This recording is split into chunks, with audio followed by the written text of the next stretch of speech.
Mga Comelec Garcia, ba't ang tagal ng investigasyon kay Marcolecta?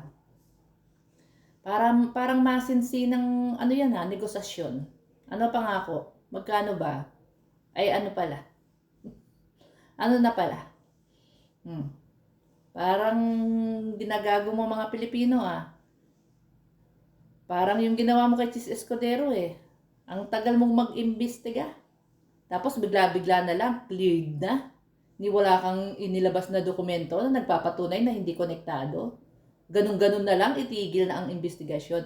Cleared. Comelec cleared. Chis Escudero connected with this